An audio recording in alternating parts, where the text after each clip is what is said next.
Taigi, po ilgos įžangos pradėkim mokytis naudotis Google skaičiuoklę. Pradėkim nuo to, kaip reikia atverti Google skaičiuoklę. Google skaičiuoklę galima atverti keliais būdais. Vienas iš jų – būti savo elektroniniam pašte Gmail, paspausti ant štai šių 9 taškelių ir pasirinkti skaičiuoklės. Galimas ir kitas būdas. Jeigu jūs esate savo Google diske, mes galime paspausti mygtuką Naujas ir tada pasirinkti Google skaičiuoklės ir atsirasime skaičiuoklėje. Kiekvienoje skaičiuoklėje yra labai daug langelių. Iš tų daugybės langelių ir įmanoma atpažinti, kad tai yra skaičiuoklė. Kiekvienas langelis turi savo pavadinimą, arba koordinates. Pavyzdžiui, aš dabar esu pažymėjusi langelį H10. Štai čia viršuje rodo, kokiame langelėje aš esu. Jeigu paspaudžiu ant kito langelio, štai čia jau rodo E7. Štai čia C10. Taigi kiekvienas langelis turi savo koordinatę. Iš ko ta koordinatė yra sudaryta?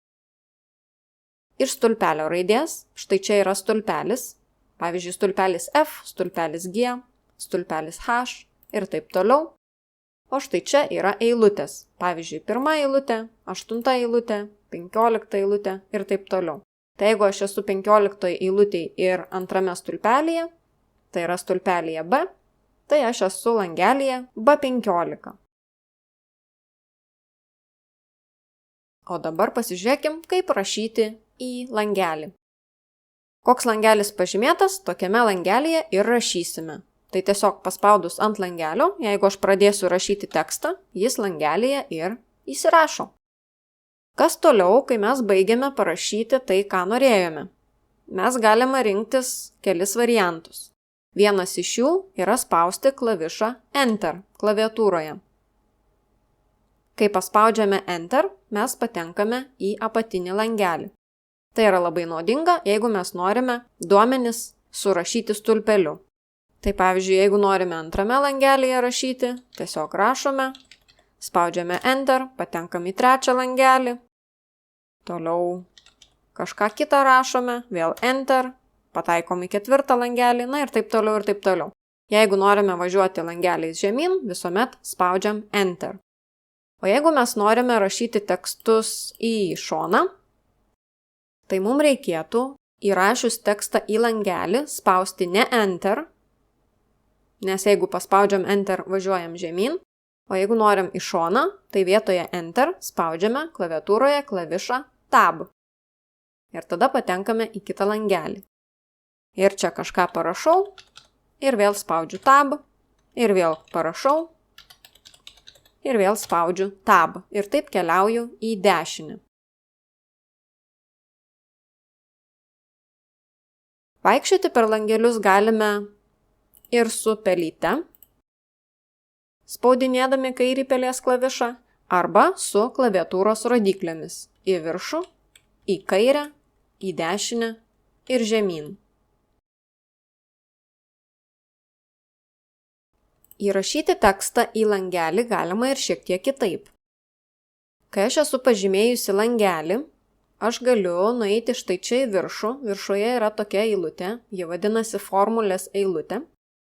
Joje aš galiu tiesiog paspausti, tada matau mirksinti teksto žymeklį ir tai reiškia, kad aš jau galiu rašyti tekstą. Parašau tekstą ir jisai rašosi ne tik čia, bet ir pačiame langelyje.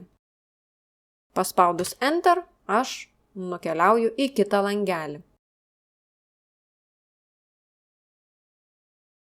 Kas nutiks, jeigu aš paspaudusi ant langelio, kuriame jau yra tekstas, pradėsiu kažką tai rašyti?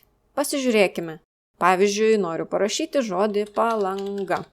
Ir man dingo prieš tai langelyje buvęs žodis. Jeigu aš taip ir norėjau, tai viskas tvarkoj. Bet jeigu aš norėjau tiesiog paredaguoti tą žodį, tarkim, aš jame padariau klaidą, praleidau kokią nors raidę, kaip man jį pataisyti? Aš nenorėjau, kad tas žodis pradingtų. Ką man dabar daryti? Mums labai pravers klaviatūros klavišas Escape. Žodis escape iš anglų kalbos išvertus į lietuvių kalbą reiškia pabėgti. Tai mums reikia pabėgti iš štai šio langelio. Taigi mes spaudžiame klavišą Escape ir mums grįžta langelyje buvęs žodis. Lyg nieko nebūtų nutikę. Na gerai, o tai ką reikia daryti, jeigu aš norėjau pakeisti štai šį žodį? Na pavyzdžiui, noriu, kad jis būtų iš didžiosios raidės. Tai man reikia paspausti ant štai šio langelio su pelyte 2 kartus. Paspaudus 2 kartus atsirado teksto žymeklis ir aš galiu pasirinkti, kurioje vietoje noriu rašyti. Taigi ištrinu raidę, pakeičiu ją didžiąją ir spaudžiu Enter. Ir štai aš žodį pataisiau. Pataisyti žodį galima dar ir kitu būdu. Paspaudus ant langelio ir nuėjus į formulę eilutę. Pasispaudžiu, atsiranda teksto žymeklis ir galiu štai čia redaguoti tekstą ir paspausti Enter. Ir tekstas pasikeitė.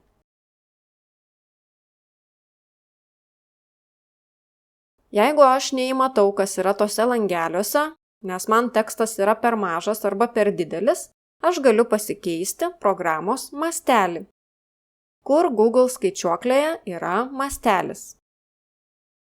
Mastelis yra štai čia viršuje, kur parašyta 100%. Mes čia galime pasirinkti, pavyzdžiui, 200%. Ir mano langeliai padidėjo. Dabar aš galiu paslinkti su slankiuoste, kad atsidurčiau ten, kur yra mano tekstas. Arba galiu pasikeisti mastelį į, pavyzdžiui, 50. Ir tada tekstas yra mažesnis. Kur mastelis yra skaičiuoklėje Microsoft Excel? Štai čia, dešinėje apačioje pusėje. Yra toks lankiklis, kurį slankiojant keičiasi mastelis. Taip pat yra ir skaičiuoklėje LibreOffice Calc. Štai čia apačioje yra mastelis. Aš slenku ir man mastelis didėja, o slenku į kitą pusę, mastelis mažėja.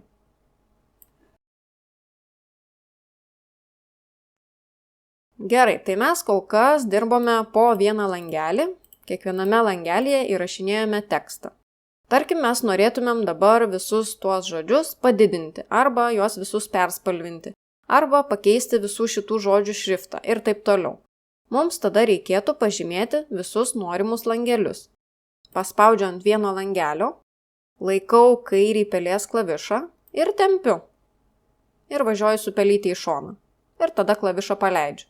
Štai aš pažymėjau tiek daug langelių. Jeigu noriu juos nužymėti, paspaudžiu ant kito langelio. Jeigu noriu žymėti šituos, paspaudžiu, laikau ir tempiu į šoną ir paleidžiu. Žymint langelius reikia labai atidžiai žiūrėti, už kurios langelio vietos mes tempiame. Kai užvedam pelės rodyklę ant langelio vidurio ir tada paspaudę kairįjį pelės klavišą pradedam tempti, tuomet langeliai pasižymi. Kai nueinu ant langelio kampo, mano pelės rodyklė pasikeičia, matot, ir yra toksai pliusas.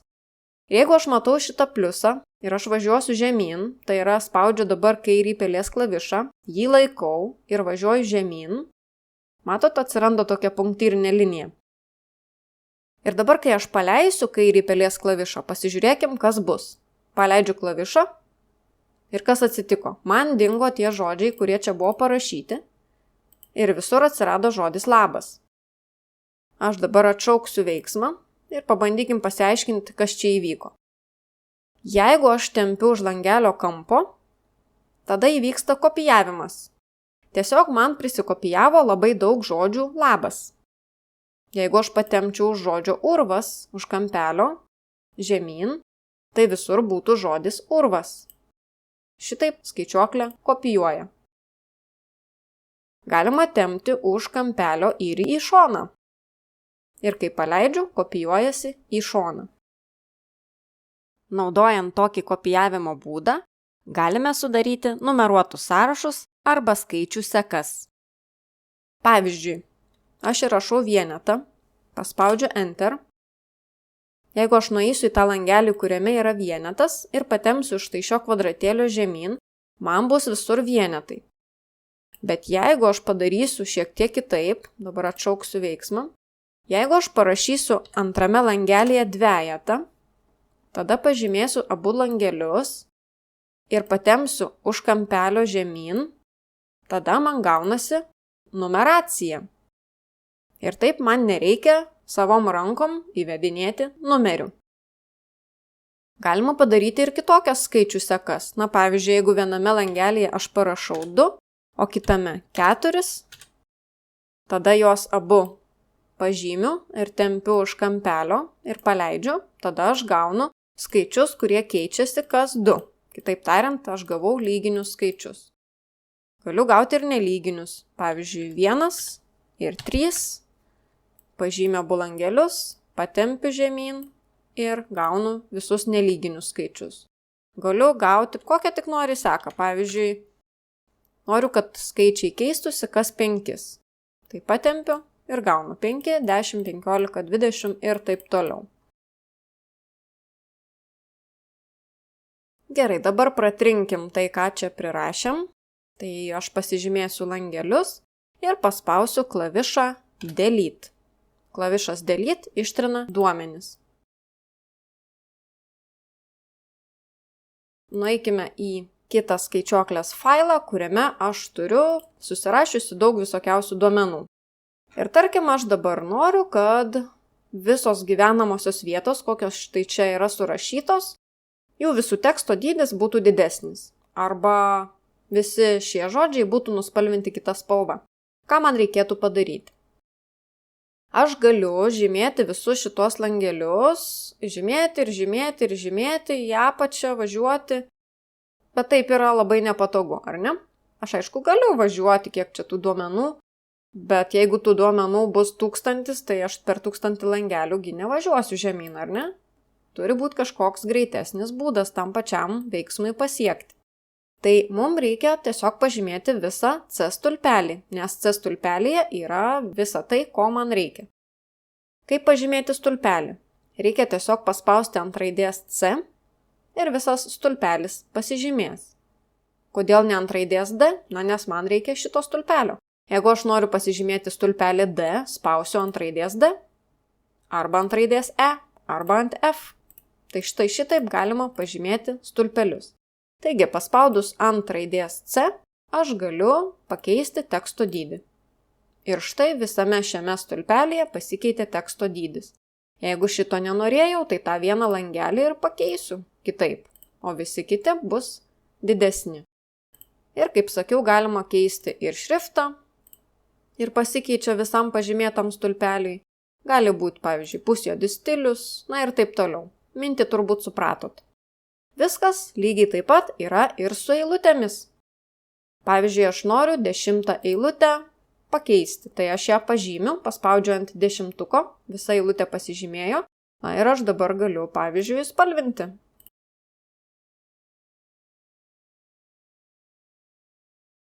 Kartais yra labai naudinga žymėti ne po vieną stulpelį ir po vieną eilutę, bet po kelis stulpelius arba kelias eilutes.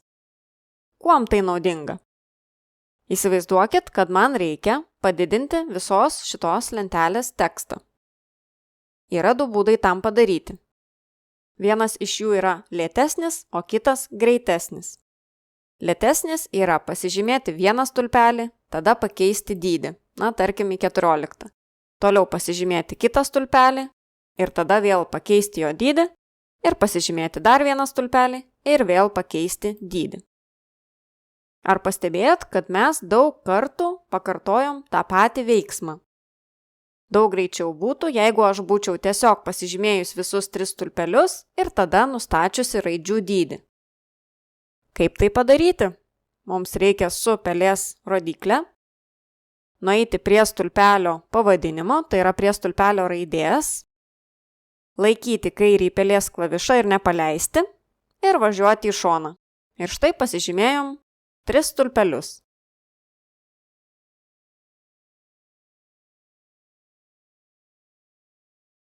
Dabar, kaip matote, kai aš padidinau teksto dydį, į kai kuriuos langelius tekstas nebetelpa. Pavyzdžiui, štai šitoje vietoje išsikiša, o šitoj vietoj nebesimato, kas yra langelyje parašyta. Ką dabar tokiu atveju daryti? Yra keli sprendimo būdai. Visų pirma, pasakysiu, kad tai, kas yra šitame langelyje, niekur nepradingo. Aš tiesiog kažkokios dalies nebematau. Kur aš galiu pamatyti viską, kas yra šitam langelyje? Formulių eilutėje. Matot, čia yra viskas, kas yra parašyta šiame langelyje. Čia aš nematau, o čia matau viską. Lygiai tas pats su šituo langeliu. Čia parašyta gyvenamoji vieta. O langelyje D3 nieko nėra. Šitas tekstas tiesiog išsikiša į šitą langelį.